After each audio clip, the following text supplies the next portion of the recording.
शहर मोहब्बत पेरिस में एक भरपूर दिन कैसे गुजारा जा सकता है, चलिए मैं आपको बताता हूँ।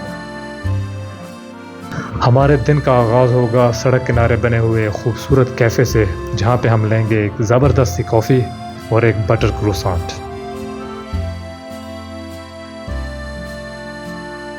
ये छोटा सा फ्रेंच नाश्ता करने के बाद अब हम चलेंगे रिवर सीने के साथ एक खूबसूरत सी वॉक करने के लिए।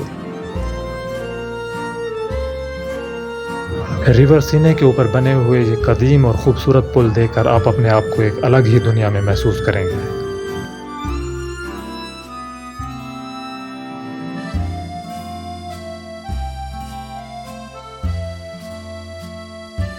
अब बारी है हमारी ला मारे को एक्सप्लोर करने की। शहर के इस हिस्से में आपको क़दामत और मॉडर्निटी का एक बेहतरीन इम्तिजाज नज़र आएगा। वक्त होता है लंच का, तो अब हम चलेंगे लक्ज़मबर्ग गार्डन्स की सैर को। हम जानते हैं कि लक्ज़मबर्ग एक अलग से यूरोपियन कंट्री है, लेकिन पेरिस के वस्त में मौजूद इन लक्ज़मबर्ग गार्डन्स में एक आप भरपूर पिकनिक मना सकते हैं।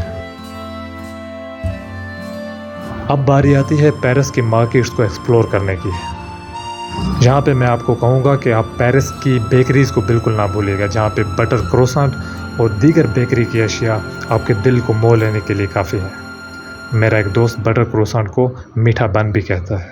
चले, ये भी चलेगा। अगर आप आर्ट और हिस्ट्री लवर हैं और आप पेरिस में मौजूद हैं, तो आप मूज़े द लूव्र यानी आप लॉरे म्यूज़ियम को बिल्कुल भी फरामोश नहीं कर सकते, जहाँ पे मोनालिसा और वीनस जैसे शाहकार आपको देखने को ज़रूर मिलेंगे। शाम का वक्त हो और आप पेरिस में हों, तो आप माउंट मार्ट्रे के सनसेट को कैसे भूल सकते हैं। यहाँ से बैठ के आपको पता चलता है कि लोग पेरिस को रोशनियों का शहर भी क्यों कहते हैं। पेरिस का डिनर और रोमांस, इन दो अल्फाज को आप अलग अलग नहीं कर सकते। एफिल टावर के बगल में मौजूद किसी गली के अंदर एक रोमांटिक कैफ़े के अंदर बैठ कर जब आप डिनर करते हैं, तो यकीन मानिए आपका दिल पूरी रात यहाँ से हिलने को नहीं करता। आपकी आंखों के सामने पेरिस की वो तमाम कहानियाँ और फिल्में घूमने लगती हैं जो आज तक आपने देखी हैं, और यूँ इस शहर मोहब्बत में एक भरपूर दिन का इख्तिताम होता है। एक भारी दिल और वापस आने की उम्मीद के साथ आपको आखिरकार इस शहर को खुदा हाफिज़ कहना पड़ता है।